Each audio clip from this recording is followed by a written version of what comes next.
Before we begin today's story, dear viewers, please don't forget to subscribe so you won't miss tomorrow's powerful Bible story that will bless and change your life. Stay with me till the end, because the lesson from this story is one of the most important for every believer.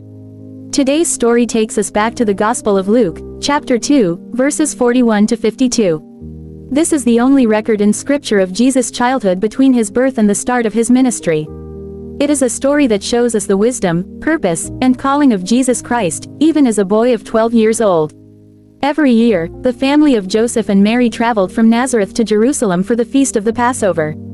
This was a sacred Jewish tradition, and it was important for every faithful family to observe it. That particular year, Jesus was 12. He went with his parents and other relatives, joining the caravan of travelers making their way to Jerusalem.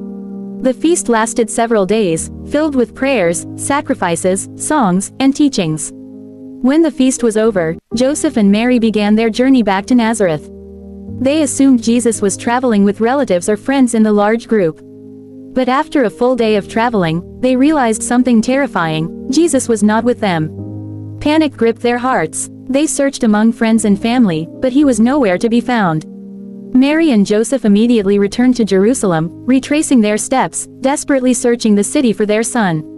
After 3 long days of fear and searching, they finally found him, in the temple courts.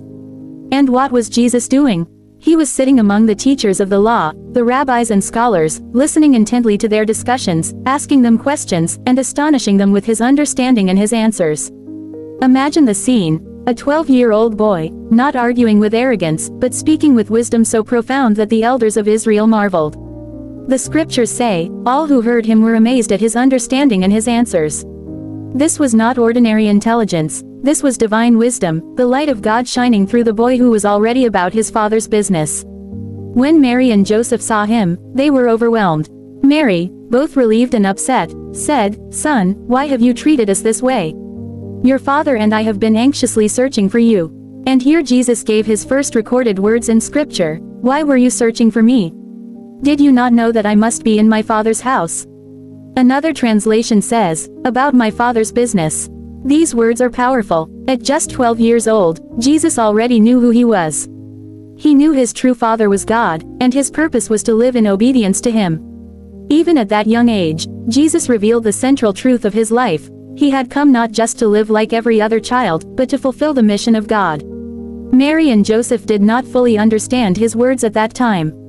Yet Jesus, in humility, returned with them to Nazareth and lived in obedience to his earthly parents. The Bible then says, "And Jesus grew in wisdom and stature, and in favor with God